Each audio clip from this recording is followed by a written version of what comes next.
going on. Oh, yeah, because I want to move things around a little bit. Yeah, we're making this good here. Okay, so first thing you need, of course, is matzah, ideally shmura, either the handmade or you got the box matzah. And right, well, I'll tell you about the different, why there's a difference. There's also machine box shmura matzah, okay? That's your number one thing. You also need, what else do you need? Wine. You need wine. All right, here's a nice little carafe of wine. You need a nice cup, ideally a permanent cup. How much should it contain at least? At least 5 about ounces. what? 5 ounces? Yeah, 5 ounces good, even 4 ounces is good. I All thought right. you needed 2.8 ounces. That's a minimum amount. No, that's how much you have to drink. Oh, You have to drink just a cheek. We'll get into the drinking part. I'm gonna reenact and do with you some of the Seder. Okay, so I'll get into the, what do you call it? The Kiddush. And how many cups of wine are we gonna drink? 4. Well, you guys are rock stars. Okay, you got your wine. You got your cup. You got your matzah. What do you need? A Seder plate. A Seder plate. Ba-dum. A Seder plate, I'll put over here a little closer. As you can see, now, do you technically need a Seder plate or you need these things on the table? You need the things on the table. Right, you need the things on the table. They are things you're going to use as part of your show and tell of the demonstrating various aspects of the story. You have your maror, you have your shank bone, you got your charoset. A lot of great recipes for charoset on YouTube. You go Ashkenazi, you go Sephardic, have fun with that. You have chazeret, you have the lettuce. The maror is the unprocessed horseradish. And the karpas, which is what you're going to dip in the salt water at the beginning part. What else do you need? What other tools of the trade do you need, guys? Maror. What else do you guys need? A Haggadah. Okay, good. Now, I like to have 2 categories of Haggadah. You need 2 categories of Haggadah. One is your smaller Haggadah for the table. Here's your standard Art Scroll family Haggadah. There's a nice Haggadah. You go through, reach out to Rachel Ben Lisa, Rachel B at jewishexperience.org. Get that $5 Haggadah sent to you. We're running out of time. Check her out. And then I like Haggadahs to read in advance of the Seder. I reckon, you can get it. There's the, for example, there's the Rabbi Jonathan Sachs one. We have the Rabbi Soloveitchik one. And then we have this nice one that, and there's no end. There's a nice one. There's tons of them because if you are going to be doing a Seder with another person or even by yourself, you want to have certain things you want to read or say out loud or share, okay? You want to prepare. What else do you need for the Seder? What else do you need? We need the stuff to put on the plate. All that. You need maror. Right. So you need a plate or bowls with all those items. So you also need salt water.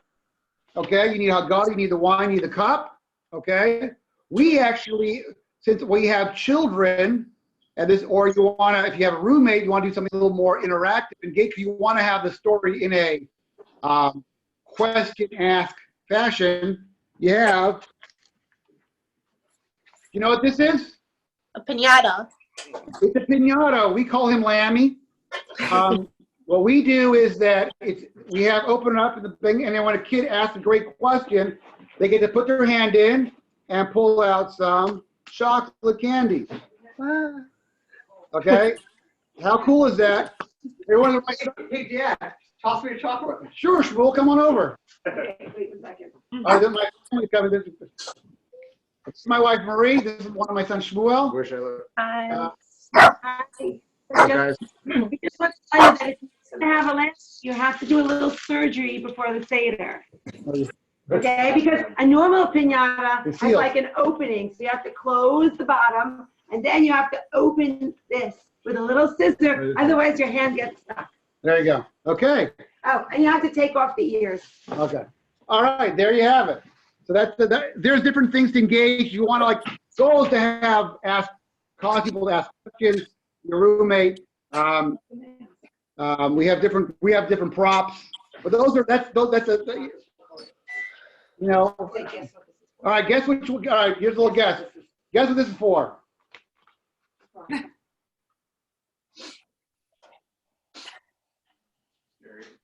What was this for? Queen. Purim. For what? Purim. No, it's for the plague of the firstborn son. Play. Correct. But how would that fit in? How would that possibly fit in with a Seder? It's storytelling. Yeah, but why do I need such a mask? To get To the make kids it memorable, interactive, and right? We use it as being the angel of death for the last plague, the plague of the firstborn, so we can dress up as the plague. Also, my wife, what plague is this supposed to reenact? L. Oh, hell. Hail! All right, you guys are good. And we throw it at each other. You got to get involved in that. Hand me some more props. Fun for everyone. What's this for?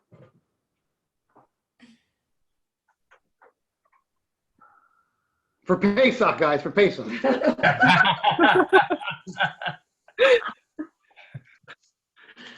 Okay. What? slavery. It's for slavery, obviously. Okay, good. What about these? What's this for? Frogs. Frogs, for the plague of the frogs. What? All right. What's this for? Darkness. Darkness. You guys are on it. Okay, you're on it. Okay. Those are optional. Yeah, we have a little thing on the back that's for the frogs. Again, I have 6 children. I like to have an engaging Seder. I want to get the kids involved. Adults get involved. I don't like a boring Seder. Here's one good one. Oh, we have a good one. My wife has a good one. What is that? What is that? What's it for? So which way to go out of Egypt? Oh, this is a little compass to show which way to go out of Egypt. Okay, good.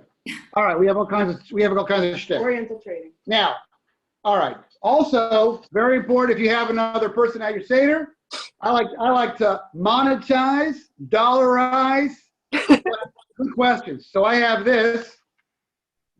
Right, we can see this. All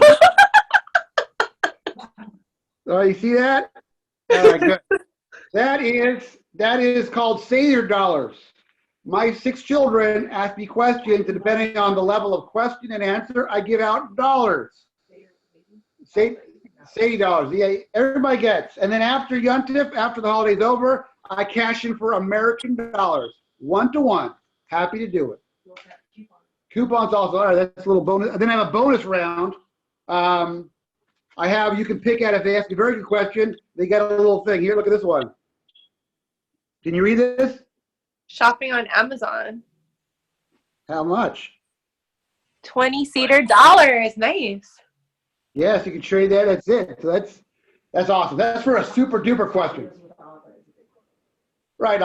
We have going bike riding with Abba and going to Stalia's Steakhouse with Abba. That was a favorite. That was the special favorite of the Upper West Side.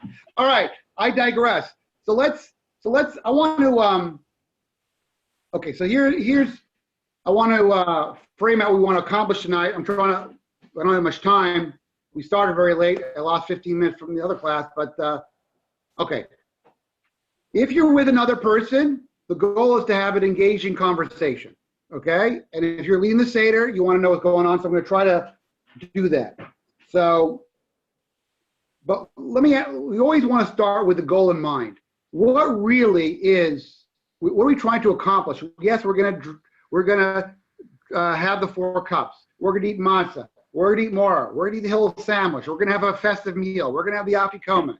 We're going to tell our story. What really is the goal of the night?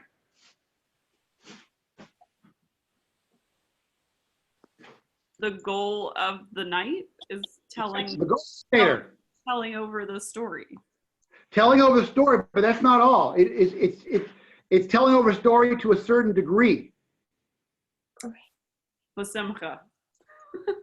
Close. It's telling over the story and realize that I, as a Jewish person, am the beneficiary of this Exodus to the degree that when I say the Hallel, the praise, it's a heartfelt thanking and praising of God for liberating and creating the Jewish people. Basically, the Seder is the combination of two American holidays, July 4th, Thanksgiving, merged together. We're celebrating the birth of a nation, right? And we are thankful for it. So it's both elements. So we're going to tell the story to the degree that when we say the Hallel, it's from a heartfelt manner. That's the goal. That's not a small goal. And even if you're doing it by yourself, you read the Haggadah, you'll have more time to read. The Mishnah says you even say Manish not to yourself. You make a rhetorical question. Manish to Nahal Zemi Koilos. How is this night different than all other nights? Okay. That's the goal. I'm low on time. I want to do a few things together with us. I want to start with Kiddush. I have wine. If you have wine at your house, feel free to join. It's a long day. I give you permission to drink. Oh, driving. Now, here's the deal. Who should? Okay, Shmuel. All right. Ideally, you pour yourself a glass of wine. And we're going to make the Kiddush. I sent you a link for either you have Haggadah or you're going to use the Sefaria one. But if we start from the beginning, we sing the general song. If you want to sing it with me, we sing the table of contents of that. So let's sing it all together. Get everybody in the Seder mood. If you go to the Sefaria, go to the table of contents, we'll sing it together with the tune. I'm going to sing some songs. They're all on YouTube, so we'll just get in the groove. Here we go. Kadesh Orchatz Avaz Yachatz Magir Rachza Motzi Matzah Maror Torech Shulchan Orech Tafun Barech Hallel Mirza. Okay, you guys heard that song before? Yeah. That is on the Seder hits. That's number one. You got to know that tune. If you don't know that tune, you go onto YouTube and you say, singing the Kadesh Urchatz Pesach song. You practice that. This is a very difficult year. If you are with yourself or with other people, it's going to be very hard to get in a joyous, festive mood. Therefore, get good wine. 2, and do some singing because it'll lift your spirits. All right, we're going to click onto the Kiddush. That's the first link on your Sefaria.org/Pesach Haggadah. You saw that? I was in the link I sent today. We lift up the cup and we're going to cover the matzah because we are now, the 4 cups can be conceived of. I'm going to throw out a question to you guys. What does the 4 cups of wine have to do with the best man toast at a wedding? What does the 4 cups have to do with the toast of a best man at a regular wedding? Is this a joke? Nope. It's not a joke. Okay. Not a joke. Well, then I don't know. Anybody want to hazard a guess? If it were a joke, I would say you need to drink 4 cups of wine before you thought it was funny. That's often the case, except for the few ones that make it to YouTube. Okay, so the key point is that when in an American best man toast, he'll first share all the embarrassing stories about his friend, the groom. Okay, but then he'll ask everybody to lift up their glass and to wish blessings of happiness and joy for the bride and groom. Right? In Judaism, we lift up a glass. Who are we praising? God. Correct. So we basically, the Kiddush, the 4 cups are basically 4 toasts to focus on 4 elements of the Haggadah. The first toast is sanctifying the day, talking about how the day is different. That's the first one. The second one is a blessing on, is raising a toast on the redemption at the end of the storytelling part. The third one is we lift up the glass for glass number 3 on the grace after meals. And the fourth one is on the Hallel. 4 cups, 4 praising of God. Okay, I'm going to sing the Kiddush. And then, if you're going to do it, if you want it, it's nice to do the traditional Yom Tov tune. Now, if you don't know Hebrew that well, can you do it in English? Can you do the Haggadah in English? What do you say, guys? Yes, you can. Yes. Yes, you can. And if you don't know the Hebrew, you should. But better is to learn the Hebrew and learn the English. But if you don't got time for that, do the English. Questions? Well, we have a lot of time, so we can learn it for next year. That's true. Okay, here we go. I'm gonna do it together. I'm gonna do it with everybody. If you follow along, I'm gonna read it and sing it. Here we go. Sabri Baruch Atah Adonai Eloheinu Melech Haolam Borei Pri Hagafen Baruch Atah Adonai Eloheinu Melech Haolam Asher Baka Bana Mikol Ha'am B'Ramana Mikol Lashon V'Kiddushana V'Mitzvosav V'Titen Lanu Amen Be'ava Moadim L'Simcha Chagim Zvinu Sason Es Yom Chag HaMatzos Hazeh Siman Cher Zinu Mikra Kodesh Zecher L'Tzias Mitzrayim Kivanu V'Charta V'Osanu Kiddush Mikol Ha'amim V'Moedei Kodshecha V'Simcha V'Sason In Chaltanu Baruch Atah Adonai Mekadesh Yisrael V'Azmanim. And then we say the Shechianu. Baruch Atah Adonai Eloheinu Melech Haolam Shechianu V'Kiyamanu V'Kiyanu L'Azman Hazeh.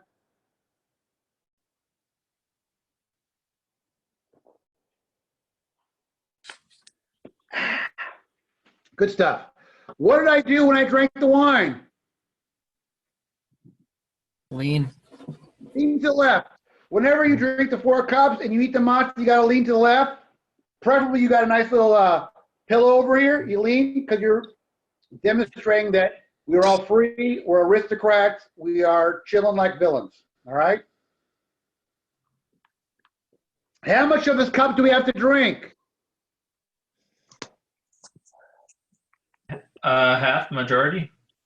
Majority, minimally, ideally, the whole thing. That's why you want to get not such a big cup. A 4-ounce cup, a 5-ounce cup, that's it. Otherwise, you'll be like, you won't make it to the 4th cup. Okay? If you are alcohol intolerant, you can use grape juice. Ideally, to use wine. This is some wine. And, okay. Are certain cups better to do wine for versus grape juice, or it's the same? That's an excellent question. You should, better to do wine for the Kiddush. And the other 3 cups, grape juice. Okay. Because Kiddush is, the first cup is doing a double duty. It is one of the 4 cups. It's also Kiddush that we do every Shabbat and Yom Tov. Okay.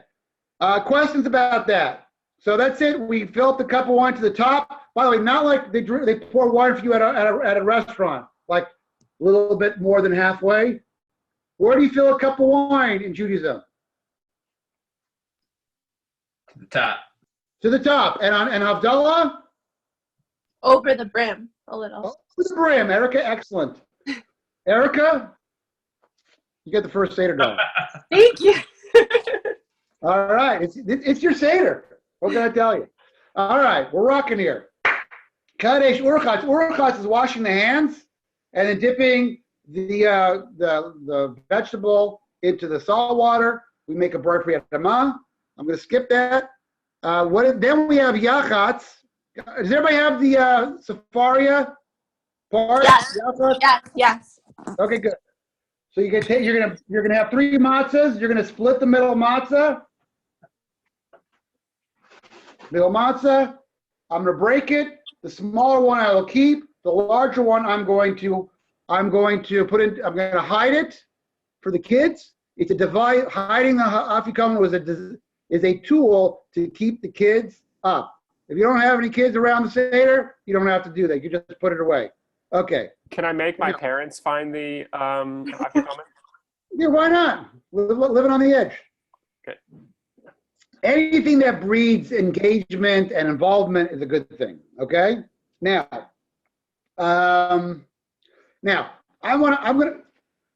my approach to Judaism is just get on base. What do I mean by that? I'm now going to share with you what is the minimum amount of a Seder to do the mitzvah in a halachically complete way. Okay? Do you have to read every word of the Haggadah? I'll take no for 2 Seder dollars. You get correct, and you get 1 Seder dollar for that answer because it's a Seder dollar for Dan. All right, 1 Seder dollar for Dan. All right, let's keep on going. All right, so we proceed. All right, the basic key point here is that there are certain things which are enhancements, and there are certain things which are core, okay? Make sense? You want to drink the 4 cups of wine. You want to drink them in the order that they are with their stuff. You want to tell the story in a basic way. You want to eat the matzah. You want to eat the mar. So the big part is the magid, the telling over the story. All right, does everybody see where it says, this is the bread of destitution? Yeah. I'm going to show you on the safari, okay? There's a bread of affliction, okay? You can say that. You can say the manishtana, and then the answer of we were slaves to Pharaoh. Then, if you need to, you can skip past the 4 sons. We don't need to say them. Obviously, it's nice to say them. You could go to the, it could be from Rosh Chodesh. You can still skip out. Then you get to Midchila. From the beginning, our answers were idol worshipers. Then we start telling the story, the narrative, okay? Then you want to say that, and you want to go through there till the end of the Magid section. And you're going to say through that Magid section, and then you're going to say that Rabbi Gamliel would say, you don't have to do the 10 plagues. Cut that part out if you want. Not much saving. You can also cut out the various miracles of the what do you call it? Right? Yossi said, from where he derived the Egyptians were struck with 10 plagues in Egypt and struck with 50 plagues in the sea. You can cut that out too. Cut. The Dayenu, everybody likes a good Dayenu. Let's do a Dayenu. You guys want to sing Dayenu? Let's do it. Are you guys in the mood for some little Dayenu action? No Dayenu action. All right, are you guys in the mood to sing some Dayenu?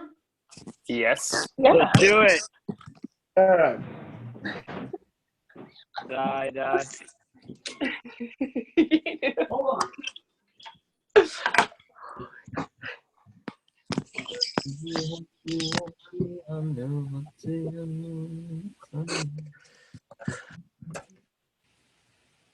Eric, please wait for everybody. All right. You can take out the guitar on Yontif, but it's not Yontif. Oh, everybody together. 1, 2, 3. Oh, Ilu, Ilu, Otianu, Otianu, everybody here. Die, die,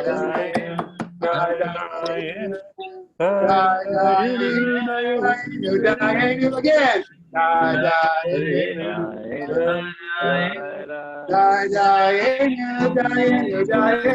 oh, Ilu, Ilu, Otianu, Otianu, oh, die,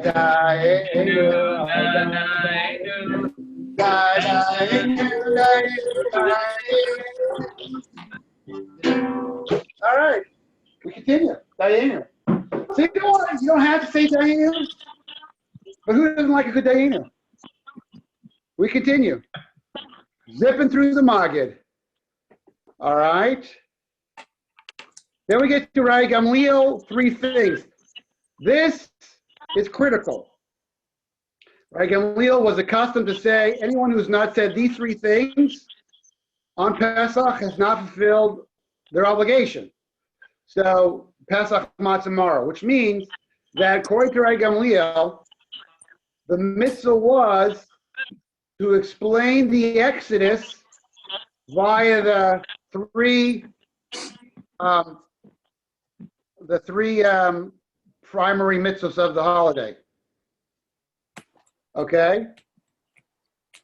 Which is the mitzvah of matzah, the korban pesach, the Pesach offering, and the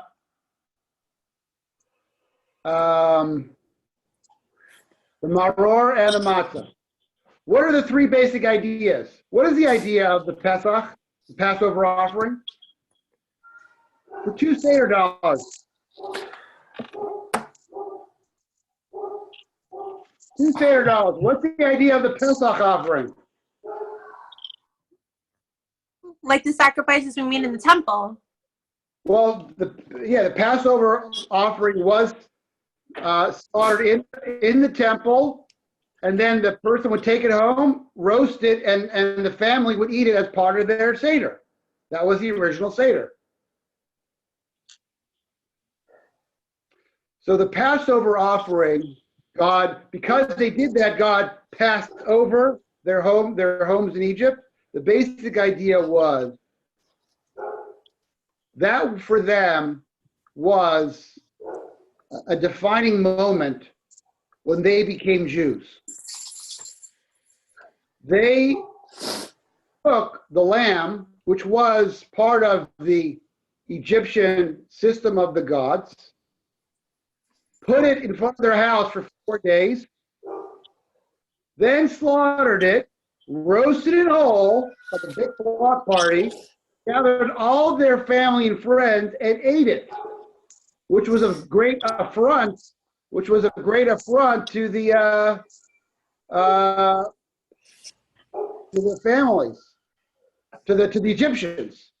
So the fact they were able to courageously do that showed they had conviction that the idolatrous system, the material values of Egypt were false, and they were affirming Hashem and His plan for a meaningful life.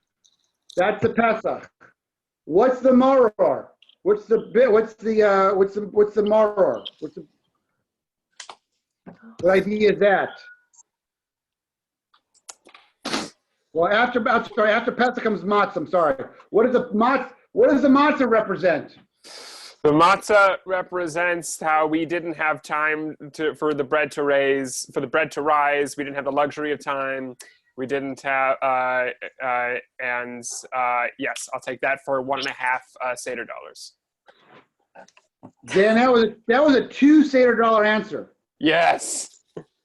2 Seder dollars for you. Excellent. Well played. So the basic idea is that it revealed that God redemption was so quick. It just didn't even have a chance to have the luxury of time, as you said so beautifully, to have the bread become fluffy. Remember, they didn't have fast-asking yeast, they had to use a much slower fashion, like a sourdough bread, which takes many, many hours. Okay, so that's what the matzah is playing double duty. It reminds us of the bread of affliction. They had meager rations, as well as the swiftness of the redemption. How God loved the Jewish people, redeemed them, and took them out rapidly. Excellent. The maror, the bitter herbs, what's that for? What does that teach us? For 2 Seder dollars, what do we got? Why are we having maror?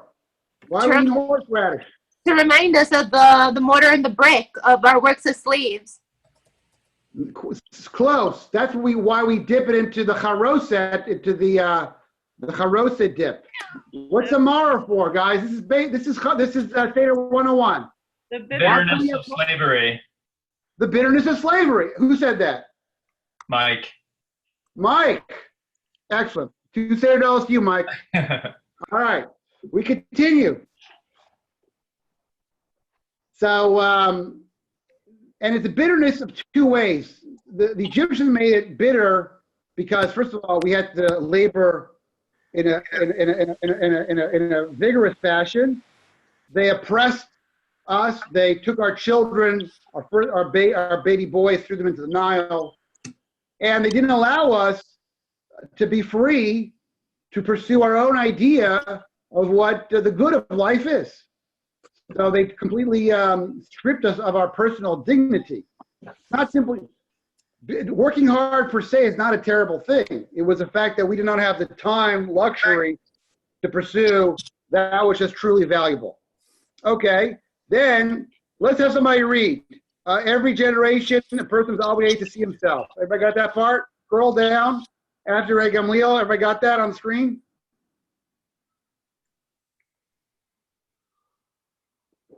Whoever gets it first can read.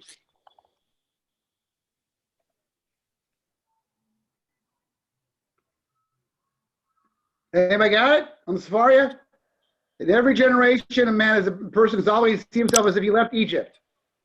So this is a culmination. Now we didn't leave Egypt.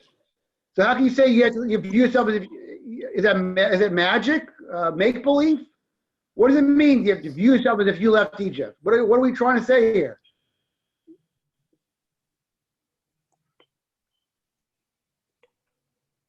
You didn't leave Egypt. You didn't exist 3,300 years ago. But we're fulfilling the mitzvah of retelling the story of the Exodus, right? Correct, but it says in every generation a person is obligated to see himself as if he or she left Egypt. But you didn't. What is this like? What do we do? Are we playing a little bit of a make-believe at the Seder? Well, if you look at the current circumstances, I mean, you can kind of see it as when we eventually got out of the current situation that we left our own generation's Egypt. And essentially that we're supposed to understand that we were once slaves and that not to oppress others, and however we understand our own Egypt. Melissa's a very good thought. Yes, the Egyptian, in other words, there's 2 parts. One is that you can explain in 2 ways. One way is that I view myself as if I left Egypt, as if I am a direct beneficiary of that Exodus, which I am. I'm happy and proud to be a Jew. If there was no Exodus, I wouldn't be here. 1. And B, Egypt, the state of oppression, did not end when Paro's empire ended. And we said that it was, I didn't get a chance to highlight that, something we say every time. Maybe I'll close with this because I don't want to go too much past 10:15, but I'll just say, back up, scrolling back, the Hisha Amda. I'm scrolling back into Magid. I just want to bring out Melissa's point from the Haggadah itself. If you scroll back, fortunately, how many pages? Yeah, it's right above Magid first fruit declaration. The paragraph right above that, and it is this promise that has stood for our ancestors and for us, since it's not only one person or nation that stood against us to destroy us, but rather in each generation they stand against to destroy us, but the Holy One, blessed be He, rescues us from their hand. The Jewish people, in the last 3,300 years of our existence, have faced many threats for our existence. First, Pharaoh tried to destroy us. He was not successful. Then we went into the land of Canaan, and they tried to destroy us. And Amalek tried to destroy us. Ultimately, we were vanquished by the Babylonians. They tried to destroy us, but they were not successful. They failed. The Persian Empire, then they failed. The Greek Empire, with the story of Hanukkah, they tried to push us into extinction. They failed. The Roman Empire destroyed our temple, exiled us. They tried to destroy us. They were not successful. The Islam, the rise of Muhammad and Islam, they oppressed the Jews also, not successful. Christianity, Inquisition, pogroms, the Holocaust, till we have today with the coronavirus, all the stress that's causing us. The fact is, what we celebrate tonight of the Seder night is the fact that there's a Jewish people. And standing behind the Jewish people is Hashem. Hashem is not allowing us to disappear. And that's something that is worthy of raising your glass tall and celebrating. And that's part of the joy of the night, is that the Jewish people are not alone. The Jewish people may be vulnerable, but we're not leaving. And to the extent that we embrace our values and share them with the world and our source of light and wisdom to them, we will be stronger. And that is part of the celebration that we celebrate. So even if you're having a Seder by yourself, which is not what you would want to optimally have, you can still drink and toast to that reality. Because ultimately, all of us, and we feel this very acutely when we're sitting alone in our self-quarantining or self-separation of the coronavirus, that we might be alone, but we as the Jewish people, we are never alone. And Hashem is with the Jewish people, and we celebrate that. And to the degree that He even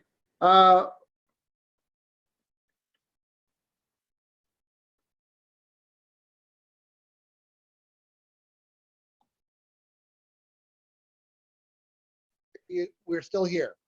And that really is what, so it doesn't make a difference if you're having a Seder for one, or a Seder for two, or if there are people who are around the table that are missing and you miss them deeply. Ultimately, the most important Seder is a celebration of the goodness that Hashem has granted us. And everybody has to think about what you're grateful for. And that's a nice conversation to have. So I want to end with that I want to wish each and every one a happy and healthy and sweet and festive Pesach. And it should be a source of joy.